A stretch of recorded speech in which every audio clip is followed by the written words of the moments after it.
Sebelum pindah ke akhirat, pertengahannya ada alam kubur. Kullu nafsin dha'iqatul maut. Setiap yang punya jiwa akan kedatangan maut. Siapa yang bawa maut? Namanya malakul maut. Quran surah 32 ayat yang ke-11, paling kanan sebelah bawah.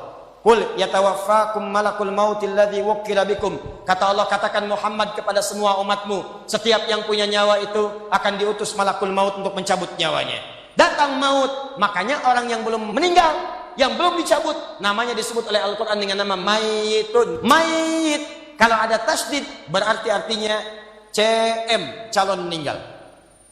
Engkau mayit, mereka pun mayit. Engkau akan wafat, mereka pun wafat. Cuman Allah membedakan waktu-waktu wafatnya, barangkali tidak sama semuanya. Kalau datang maut, maut ini mengambil nafas, diambil tasdidnya nih, ambil ke atas. Begitu diambil, qul yatawaffakum malakul mautil ladzi wukkila bikum. Kullu nafsin dha'iqatul, ya ayyatuhan nafsul mutmainnah, sesuatu yang tenang. Mayitun, masih ada nyawa, diambil malakul maut jadi mayitun. Begitu pindah alam kubur, datang malakul maut, dicabut nyawanya, maka diwafatkan, ditinggalkan dunia ini. Maka orang mengatakan telah meninggal dunia. Artinya apa? Ditinggalkan dunianya. Lihat sini, fokus. Karena alam kubur beda sifatnya dengan dunia, lain tempatnya, lain keadaannya, maka lain pula bekalnya. Jangankan alam kubur, beda tempat di dunia saja sudah beda keadaannya. Anda orang Indonesia ingin datang ke Malaysia, kalau bekalnya tidak ada Anda bawa, tidak akan mungkin Anda bisa masuk. Apa di antara bekalnya? Ada paspor yang mesti distempel begitu masuk imigrasi. Pergi lebih jauh lagi, misalnya saya pengen ke Australia, maka Anda harus ngajukan untuk mendapatkan visa. Lebih jauh ke Amerika, visanya bisa lebih sulit lagi. Maka bagaimana dengan alam kubur yang sifat keadaannya beda dengan dunia? Makanya bekalnya pun tidak akan sama. Jadi kalau Anda cuma mengumpulkan bekal dunia, maka semua bekal itu akan ditinggalkan saat di dunia. Maka orang mengatakan meninggal dunia, maksudnya meninggalkan dunia dengan semua bekalnya. Jadi semua yang kita dapatkan di dunia, rumah yang luaskah, mobil yang mewahkah, kalau sudah meninggalkan semua alam dunia itu, maka hilanglah semua yang kita kenakan. Walaupun Anda koleksi yang bagus-bagus, tetap tidak akan pernah dibawa. Kita mesti sadar teman-teman sekalian, pertama kata Allah kita akan wafat. Jadi antum kalau melihat di cermin tuh, ngaca dulu, tunjuk wajah antum, wafat. Kamu akan wafat.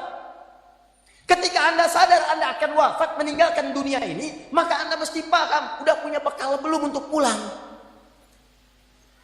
Udah punya persiapan belum? Jangan-jangan Anda sibuk menyalakan rumah dunia Anda.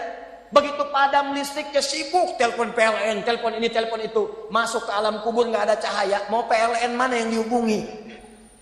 PLN yang datang malaikat mungkar. Siapa Tuhanmu? Siapa nabimu? Apa kitabmu? PLN. Gelap, gelap, dan gelap.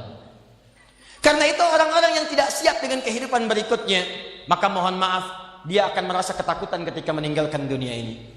Bahkan ada yang saking takutnya, malaikat langsung bergerak untuk memaksa dia cepat meninggalkan tubuh dunianya. Muncul Quran surah ke-8 ayat ke-50. Kata malaikat, kamu ini susah banget pulangnya, maka dipukulin oleh malaikat. Pukul, pukul, pukul, pukul. Teman-teman, karena alam kubur itu bekal yang bukan bekal dunia, maka Anda tidak akan pernah bisa membawa cahaya dunia ke alam kubur. Maka saya ajak Anda pada malam hari ini, coba ayo kita berubah. Tolong pikir baik-baik, tidak akan ada yang abadi.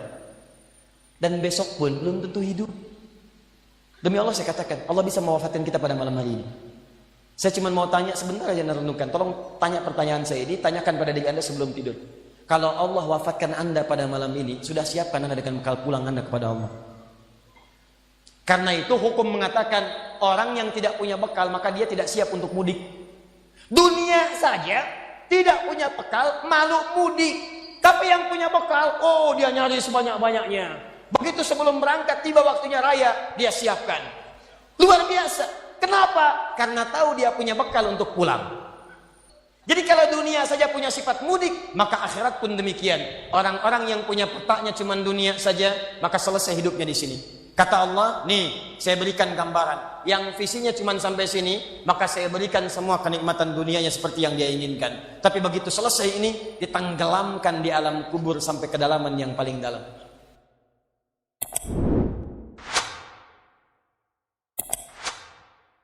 Wabarakatuh.